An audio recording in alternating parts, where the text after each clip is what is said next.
Hey everyone, in today's video we're going to look at the top 10 most important PPE, personal protective equipment items for survivalists. Survival situations can be unpredictable, unforeseen and chaotic, meaning that it's a good idea to have some good general purpose protective gear on hand that can help you get through whatever is happening. Good quality PPE can be invaluable and potentially life-saving when things take a turn for the worse. Many of these items are also super useful in day-to-day life. So let's take a look, in no particular order, at 10 of the most valuable types of PPE that may be of benefit in survival and emergency situations. Number 1. Boots. Army training has for many centuries included proper boot maintenance for a good reason. Good footwear can make the difference between combat ready and immobilized. The fact that soldiers place such a high emphasis on boots indicates that all survivalists should take note. I can't imagine being in a survival situation in sneakers. They're good for running, of course, but that's about it. They offer minimal protection to the feet against crush injuries from heavy falling objects or against sharp objects coming up from below. They offer zero ankle protection and minimal protection against sharp, thorny undergrowth. Same goes for other everyday footwear. It's no good at all in a survival situation. Get some good quality sturdy boots of the correct fit and break them in. Wearing brand new leather boots for the first time in a situation is a recipe for serious blisters or worse. Boots should always be broken in before they can be considered ready for action. In the good old days, we used to break in new leather upper boots by standing in water up to the ankle before wearing them for the first time. This would soften the leather and make it pliable, allowing it to adjust and conform to the shape of the foot, maintaining this shape as it dried. So you had a soggy first outing but were left with a significantly better fit for the rest of the boot's lifetime. I don't know if this practice is still the norm, it may well be, but note that this tactic would only apply to leather.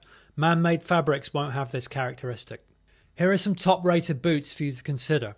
First up are the highly regarded USA-made Dano US MC military boots. These are all-terrain rugged boots as supplied to US military personnel.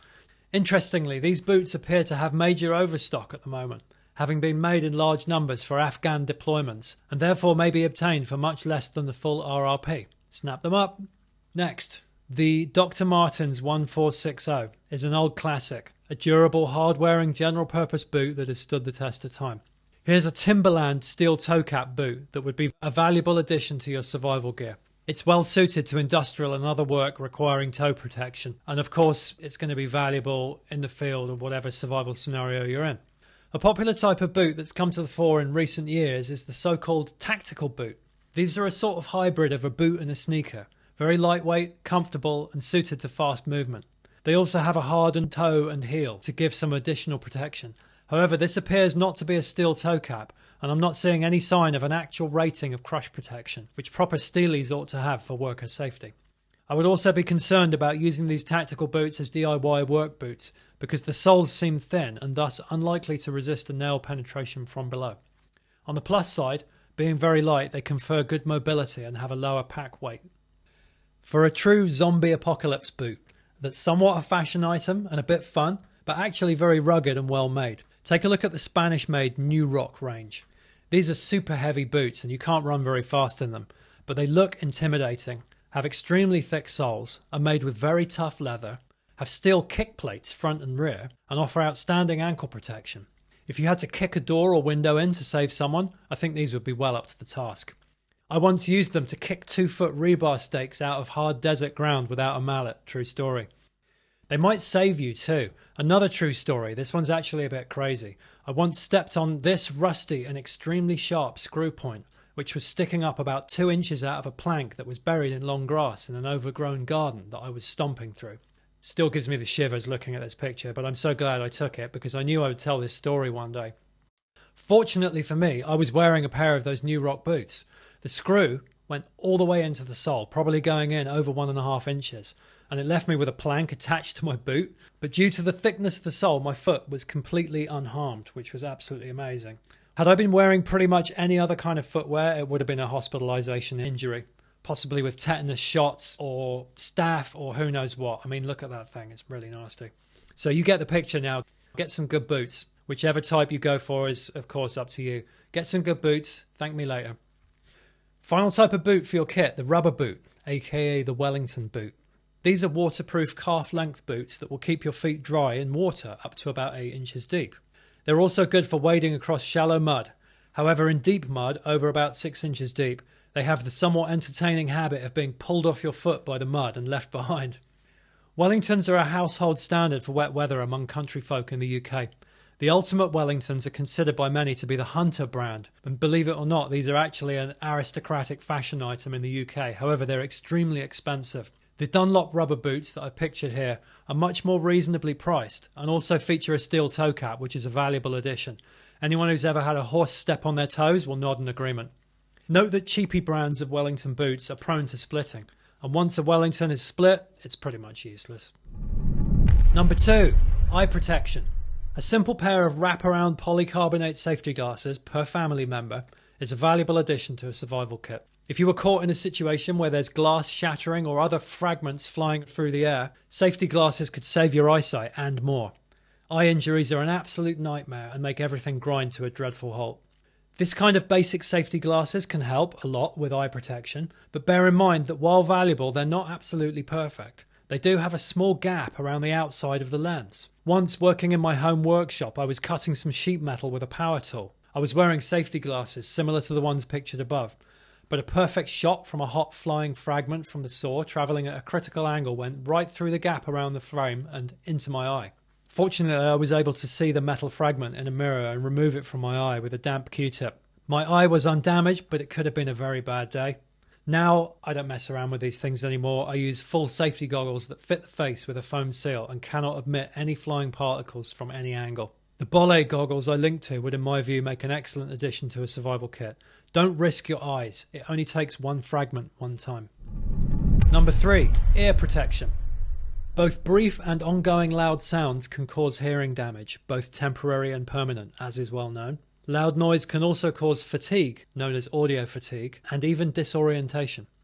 First up is earplugs. Everyone should hold a few packs or even a box of foam earplugs. They're inexpensive, they weigh almost nothing, and they have great noise reduction. The ones I linked are rated at 33 dB noise reduction rating, aka NRR 33. A few pairs can be popped into a small Ziploc bag if they're not already bagged in pairs, and taken with you for everyday carry. You won't even notice that you're carrying them. In safe scenarios, they can be used to drown out noises that are causing sleep disturbance or distractions.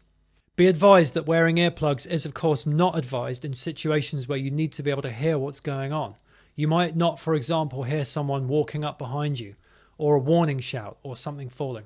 The next level up of hearing protection is ear defenders of the standard workshop or shooting range type.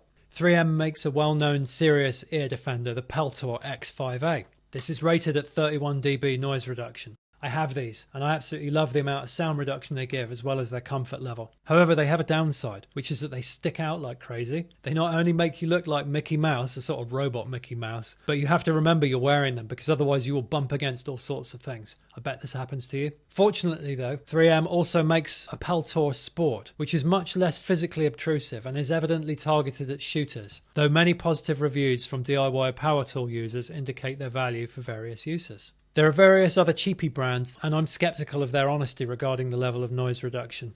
Ear defenders can, when it's safe to do so, be used in conjunction with earplugs for even greater noise reduction. If I'm using a really loud power tool in my home workshop, for example an electric planer, those things are loud as hell, I sometimes even double up using both earplugs and ear defenders. Of course, only do this when you know that it's not going to be a dangerous thing to do. Number 4, respiratory protection. I would place a good respirator right up at the top of the list of important SHTF items to own. Get a high quality one for each family member and learn how to use them. For me, there's only one brand I would go with, 3M. They're the industry standard for a reason. In many survival and disaster scenarios, dangerously toxic air pollution is a part of the mix. Wildfire smoke, asbestos-laden dust from a building collapse, tear gas, dust storm, burning plastics, viruses, and many other hazardous substances could be in the air, and some of these could absolutely kill you. There's also the possibility, thankfully uncommon at the present time, of poison gas attacks, and of course the biologicals that we've all had to deal with in the last couple of years. Here's a rundown of the different types of respirator, from cheap through to expensive. First, your basic N95 paper face masks. NIOSH approved, cheap, and I might get into trouble if I say too many bad things about them, but to be honest, I don't rate these very highly at all. I have no agenda here. They offer some protection against particulates and, of course, the dreaded viruses, but they do have some drawbacks. 1. They don't offer any gas phase protection, i.e. protection against solvents or other gaseous pollutants. 2. Disposable masks, especially those with a single non-adjustable elastic strap, often don't seal very well against the face, meaning that some of the air you're sucking in may go right around the edges of the mask. 95 on the rating of N95 means that they're supposed to remove 95% of particles from the air. Well, that still leaves 5%, which is kind of a lot. There's also no good way to test the seal, and this is actually quite important. With the 3M half-face and full-face respirators, you can easily check for a seal. You cover with your hand the intake and you try and breathe through it, and you can tell whether it's sealing against your face because air will either not be getting in or it will, and you'll feel the suction against your face. So with a paper mask, you have absolutely no way to check whether it's sealing or not. You literally don't know. It'll get you into the grocery store and you might as well pack a few, but real survivalists know that they have limited value. Next up is the half-face respirator. Now we're into the realms of more serious respirators. A good industry standard half-face that will provide excellent general purpose use is the 3M 6502QL. I have a couple of these. Half-face respirators are designed to cover the mouth and nose, but not the eyes. Learn about the various cartridges available, how to use them correctly, which substances they will remove from the air, and for how long. For example, the 3M 6003 cartridges protect against organic vapours and acid gases such as sulfur dioxide. They'll also do some particulate filtering, but you really want to add the particulate filters on. So it's best to treat these cartridges as a gas phase purification filter. And then what you do is you combine these cartridges with particulate filters. They have a little clip-on retainer and paper filters that just sit right on top of them. That also acts as a nice pre-filter, and it keeps the cartridge itself from clogging up for longer. And you can see how well your paper filters are doing their job there because you can start to see a muck in them after a while. So your respirator cartridges won't go on forever. They have a limited life. 3M will give you a best before date and a number of hours use they're intended for. Make a note of the date they were put into service. It's really hard to keep track of exactly how many hours you've used it for. I would say if in doubt, switch it out. Okay, next is the full face respirator. Now a full face respirator such as the 3M 6800 or 6900 is, in my humble opinion, the real piece of survival gear. It gives robust eye protection. The 6900's face shield meets requirements of ANSI Z87. This is rated for high impact against flying particles, and it's also rated for high quality air filtration. This respirator can give very real and potential life-saving protection in brutal circumstances. One of the great benefits of a full face respirator is that it does the job of two items: safety glasses and respirator. If you need to wear both a respirator and eye protection at the same time, quite common, it gets a bit difficult. Safety goggles will not sit correctly over the top of the mask and end up perched ridiculously in the wrong position, prone to falling off and leaving a big gap under the eyes. They may also disturb the seal of the respirator. Because of this nuisance, people tend to skimp on one or the other, and this type of risk-taking can cause bad things to happen. If you have a full face respirator, this solves the problem beautifully because your eyes, mouth and nose are all protected. You can also use a face shield to cover your eyes if you're using a half-face respirator. But a further and highly significant benefit of a full-face respirator is that it offers a more complete protection against biological contamination. The reason for this is because it completely protects the eyes. Most people don't really think about this, but the eyes are a very common route for biological infection into the body, either via micro droplets or from manually rubbing the eyes. People put their face mask on and then they touch the shopping cart and they go wandering around the store and then they rub their eyes. I'm not going to say too much about it, but you understand what I'm talking about. Okay, so next level up is the full face with PAPR.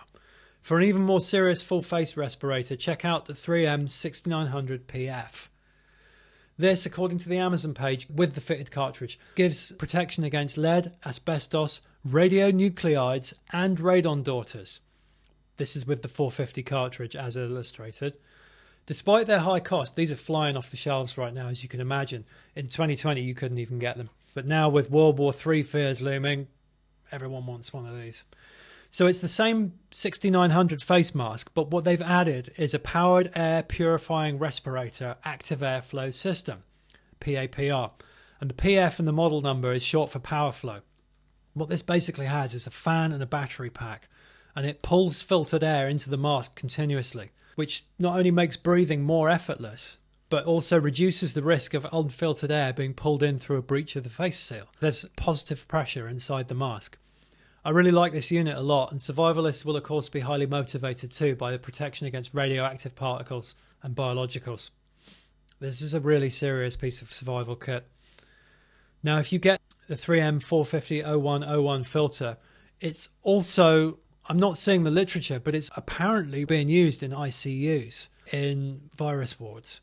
And so this is the real deal, basically. If you want to learn even more about these systems, you can take a look at the user instructions. I've included a link to those in my article. It's important in general to learn how to use your gear properly. Learning about your equipment is a vital part of prepping. Prepping doesn't mean just going and shopping and buying stuff and packing it in a crate and waiting for the worst to happen. Because if you do that, you're not going to be really ready when it does. You're going to be there trying to figure out how to use something that you should already know how to use.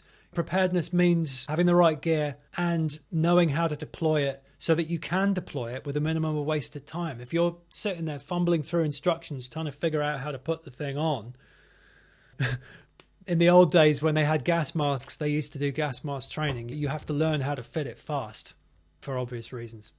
There's another important note about respirators, which is that they don't offer any protection against carbon monoxide, against carbon dioxide, or against oxygen shortage, or very highly extreme levels of fumes. There's a limit to what they can do. And for this reason, they're not completely fireproof. If you see a fire crew going into a burning building, they're going to be wearing cylinders on their back with full breathing apparatus. They're not going to be going in wearing one of these filters. You know, these filters might help you get out, and these respirators will help you endure, wildfire smoke if there's no way to escape it. But don't think that wearing a respirator is going to enable you to go into a burning building. Get out and stay out is still the rule. Number 5, protective gloves. There are many different types of glove for different purposes. Let's cover some of the ones that are going to be of use to the survivalist. First of all, general work gloves. Pack at least one robust pair of gloves in your survival kit. They protect the hands while doing various kinds of rough work and also enable you to work faster and harder. Imagine a scenario where you have to move a pile of rubble and random debris fast. Working with bare hands is going to be an absolute nightmare. Work gloves of the modern type have a good balance of dexterity and protection, but bear in mind also that they're not completely invincible. Sharp metal, large thorns, and some other hazards may be too much for them. Choose something which has added knuckle protection and palm padding. I tried a mountain of different brands and I really like the Mechanics M-Pact. They have some padding for the palms, which is useful for vibration proofing if you're using a power tool. And it also just gives an extra added protection against sharp things going through them. Next up are leather gauntlets. I've found that welding gloves made from thick leather are very useful for some types of work. For example, metal work and for gardening. If you have to pull out bramble thorns in the garden, these can work really well. You can also put them on over the top of the more tight-fitting gloves like the Mechanics, and then you've doubled up. And when I was pulling brambles and rose thorns, this actually would get me somewhere close to completely protected. These welding gloves have good sleeve length as well, which obviously protects the wrists. And that's, for welders, obviously that gives them extra spark protection. The downside of these gloves is that they are absolutely no good at all for any kind of detailed work. You've got sausage fingers, basically. Next type of glove is the tactical glove or hard knuckle glove or bouncer glove. These kinds of tactical gloves are typically seen on security guards, law enforcement. Bikers will also wear them as well because obviously they protect the knuckles really well. The main feature they have is this very tough protective layer over the knuckles. That gives obviously both impact protection and it gives increased strike force. So they're very handy if you're in a self-defense type situation. But I have these gloves and I found that they're not very good for work gloves. The reason for this is because of the wrist strap. It's a bit laborious to undo and put back on. I mean, it's really good if you're in a tussle, then the glove can't be pulled off your hand. If you're in a situation where you have to put it on, take it off, put it on, take it off, then they're going to be annoying. You can also sometimes see these type of bouncer gloves with a sort of sandbag layer over the knuckles that obviously adds weight to a punch and protection to the hand. Next up is your disposable gloves. Nitrile, latex, vinyl. They're obviously good for food hygiene and for first aid kits and for general hygiene purposes. I've linked to an inexpensive pack. I think they're about $9 for a pack of 100, and so it's about 9 cents a glove. And finally, chemical gloves or liquid gloves, as they're called. These are heavy-duty rubber gloves. They have a elasticated sleeve that goes all the way up to the shoulder. And these are a super useful pair of gloves. The ones I linked to are rated to be oil-proof and chemical-proof. I'm not sure whether they would be good enough for concentrated acids, so don't assume that they're proof against all chemicals. But for any of the kind of chemicals that you're likely to encounter around the place and as you work in a lab, then they're probably going to be fine. They're really useful for any kind of work where you're dealing with liquids that are nasty or horrible. You know, if you have to clear out a blocked drain, you can put one of these gloves on and you can go in past the elbow if you need to. Number 6, hard hat, safety helmet. Obviously, in a lot of workplace situations, hard hats are a legal requirement. But for SHTF situations, then, you know, a hard hat could be really valuable protection for your head as well. There's loads to choose from. The one I've pictured here is ANSI certified. Now, there's a lot of tactical helmets that you see for sale on Amazon. And you know, these kind of look good for zombie apocalypse and paintball and all the rest of it. But typically these are not actually ballistic rated. They're made of ABS. And so, yeah, they're going to give some protection against a clonk on the head, or, you know, if someone throws a stone at you or something like that, it's probably going to bounce off it. But for serious impact, you know, they're not going to stop a bullet. I wasn't able to find on Amazon an actual ballistic rated tactical helmet. Maybe someone can help out with a link to one of those. That would be appreciated.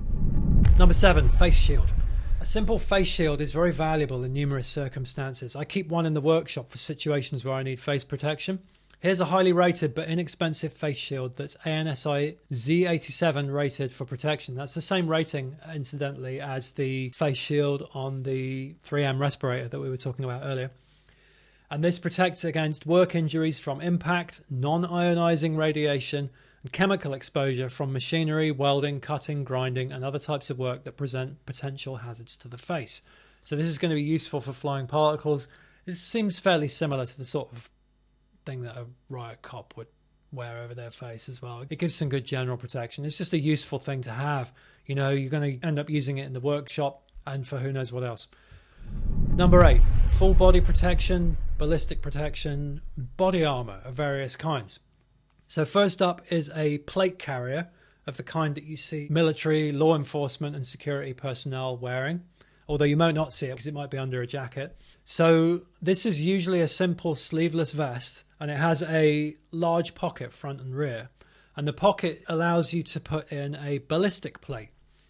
And a ballistic plate is your bulletproof plate. They're going to protect the most vital organs and chest and the stomach against bullets, sharp objects, flying fragments and other projectiles. Ballistic plates have ratings, and they're rated against different types of rounds. The one I linked to is NIJ standard 010106, also known as 3A, and this is reported to give protection against AK-47, Type 56 rifles and 54 pistols. You can see some of the reviews. These are written by people that have used them in the line of duty, and they rate these highly. If you're going to get one of these, get one that's code rated, not some kind of cheap knockoff, because this is a piece of kit that you are potentially trusting your life to. You can also sometimes see tactical backpacks with a pocket for a ballistic plate. And that's actually kind of an interesting thing, because you can add one of these to a backpack and it gives you some additional protection. And even beyond that, you can get a ballistic plate and you can slip it into any other pack and you've got something that you can use as a shield. Beyond this, there are various kinds of body armor available, and a useful item for a survivalist might be a motocross protective body armor jacket, such as this one, which looks suitably post-apocalyptic, as well as giving protection against falls and other impacts. This is obviously very useful when you're on your dirt bike going at full tilt, trying to outrun zombies, but it's going to be a useful item in a sketchy situation to have some sort of physical protection. And obviously, this is designed to give protection against tumbles and falls, so it's protecting the elbows and shoulders and spine. Next up, there is a leather jacket. We can turn to bikers once again. A leather jacket is always a valuable protective piece of clothing, always has been. And another good thing about a leather jacket is that it doesn't instantly peg you as a prepper or a survivalist or anything like that. You know, you can wear a leather jacket without really sticking out and looking out of the ordinary. And if you take a fall wearing a leather jacket, it's going to protect you against a scrape, and it can protect you against all kinds of things. There's a few more types of protective clothing to mention. Waterproofs. So a hooded waterproof jacket and waterproof pants will keep you dry if you're out in the rain all day. It's a good idea also to get some kind of coveralls for dirty work. You can get the reusable, washable coveralls, also known as a boiler suit.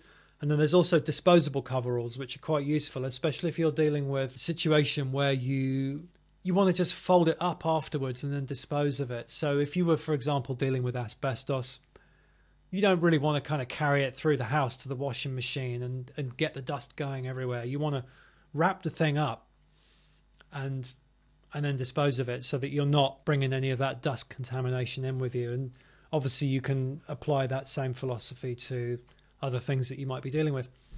Number 9, high-vis clothing. High visibility clothing is another survival essential. A simple, luminous yellow sleeveless vest is a useful item that weighs almost nothing and can be worn over the top of either warm or cold weather clothing. Pack one or more in your car, because if you break down in darkness and have to walk along a road in low visibility conditions, one of these could save your life. Stepping it up a notch, there's the high-vis waterproof coat. And this is the type that you'll often see worn by emergency services, road construction crews and other outdoor workers. This one I've linked to here is Carhartt. It's a well-known high-quality brand. This one got rave reviews. This is a high-quality jacket. They have reflective strips in addition to the luminescent yellow fabric, and this gives optimal visibility in all sorts of scenarios, especially where you need to be seen by operators of large machinery or fast-moving vehicles. But a further benefit of high-visibility clothing in a survival kit is that if you're in a situation where a search and rescue team is looking for you, then you would be much more visible and easy to be spotted. So if you're lost in the wilderness, putting something like this on over the top is really going to help you. And then on the flip side, there are also scenarios that call for low visibility. Vantablack clothing hasn't hit the market yet, although the fabric has been invented. But in the meantime, camo up. Finally, number 10, safety harness. If you're climbing, then a proper safety harness is an essential. I'm not going to go too far into this topic because a climbing harness is a specialised item of equipment that requires training to use correctly. I'll leave those instructions to professional climbers who have far greater expertise in this topic than me. But I'll just say one thing.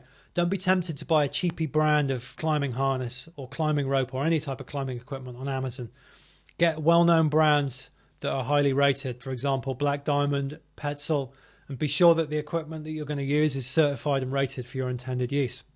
That's it for our top 10 items. Let's just look quickly at the maintenance and use of your personal protective equipment. PPE should be kept clean, dry, and in good condition. A crate with a well-fitting lid, dedicated to the purpose and clearly marked PPE is a good idea. Make sure that everybody in your group knows where the PPE is, and make sure they all have some basic training in how to use it. Check over your protective gear regularly. Learn everything you can about its correct use and its use limitations. Practice using it, and be sure to replace worn or heavily used items. It's a good idea to carry some spare parts, for example respirator cartridges, and be sure to order the correct matching components. 3M, for example, offers spare parts for all their gear, and these all have a code number, which is listed in the equipment instructions. And the final note is get into the habit of always using your safety gear when you need to, even for brief circumstances that require it. This is exactly the same mentality as wearing a seatbelt even when you're only driving a few miles from home. Don't get lazy. If you're going to be making one cut with a saw in the workshop, you put the glasses on anyway. You don't think, oh, it's only just one cut, I'll just do it without. No. Train yourself to always use your protective equipment when it's needed. It's worth the effort. And then finally, PPE is typically designated to be used in the workplace. If you're using or supplying PPE in the workplace, please refer to official documentation and safety codes for your intended use. The manufacturers disclaim liability for any other type of use. This is, obviously they're protecting themselves against random use by random people. It doesn't necessarily mean that it can't be valuable. It just means that they're very clear about their limitations of what they have intended it for. But obviously in a survival situation, you're going to use it and it's going to be very valuable.